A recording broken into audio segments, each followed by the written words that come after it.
Hello, ಭಾನುವಾರದ mini vlog. ಭಾನುವಾರ ನಾವೆಲ್ಲರೂ ದೇವಸ್ಥಾನಕ್ಕೆ ಹೋಗೋಣ ಅಂತ ಹೇಳಿ ಹೊರಟ್ವಿ. ಯಾವ ದೇವಸ್ಥಾನ ಏನು ಅಂತ ನಾನು ಹೇಳ್ತೀನಿ.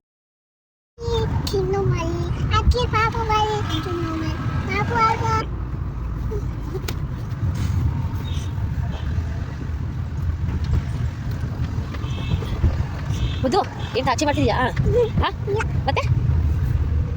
ಫೈನಲಿ ನಾವು ದೇವಸ್ಥಾನಕ್ಕೆ ಬಂದ್ವಿ. ಯಾವ ದೇವಸ್ಥಾನ ಅಂತ ಹೇಳಿದ್ರೆ ತುಂಬಾ ಶಕ್ತಿ ದೇವತೆ ದೇವಸ್ಥಾನಕ್ಕೆ ಹೊರಟ್ವಿ. ನಾವಿವತ್ತು ಹೋಗ್ತಾ ಇರೋದು ಹೊಸಕೋಟೆ ಹತ್ರ ಇರೋ ಕಾಟೇರಮ್ಮ ಟೆಂಪಲ್ಗೆ. ಈ ಟೆಂಪಲ್ ನಾನು ತುಂಬ ದಿನದಿಂದ ಹೋಗ್ಬೇಕಂತ ಅನ್ಕೊತಾನೆ ಇದ್ದೆ, ಹೋಗೋಕ್ಕೆ ಆಗಿರಲಿಲ್ಲ. ಈ ಸಂಡೇ ಹೋಗೋಣ ಅಂತ ಹೇಳಿ ಹೊರಟ್ವಿ. ಈ ಟೆಂಪಲ್ಗೆ ನಾವು ಒಂದು ಸಲ ಹೋದರೆ ನಮ್ಮ ಕಷ್ಟಗಳೆಲ್ಲ ನೆರವೇರುತ್ತೆ ಅಂತ ಹೇಳ್ತಾರೆ, ಕೇಳಿದ್ದೀನಿ. ಹಾಗೇ ತುಂಬ ಶಕ್ತಿ ದೇವತೆ ಅಂತೆ.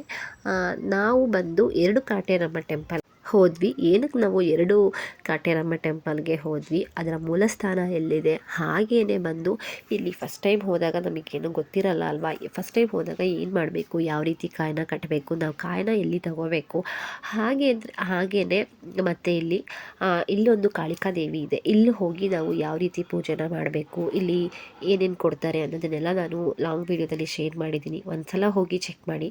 ಖಂಡಿತವಾಗ್ಲೂ ನಿಮಗೆ ಈ ವಿಡಿಯೋ ಯೂಸ್ ಆಗಿದೆ ಅಂತ ಅನ್ಕೊತೀನಿ. ಯೂಸ್ ಆದರೆ ಒಂದು ಲೈಕ್ ಮಾಡಿ, ಹಾಗೆಯೇ ಶೇರ್ ಮಾಡಿ, ಸಬ್ಸ್ಕ್ರೈಬ್ ಮಾಡ್ಕೊಳ್ಳಿ. Thank you for watching. Bye, take care.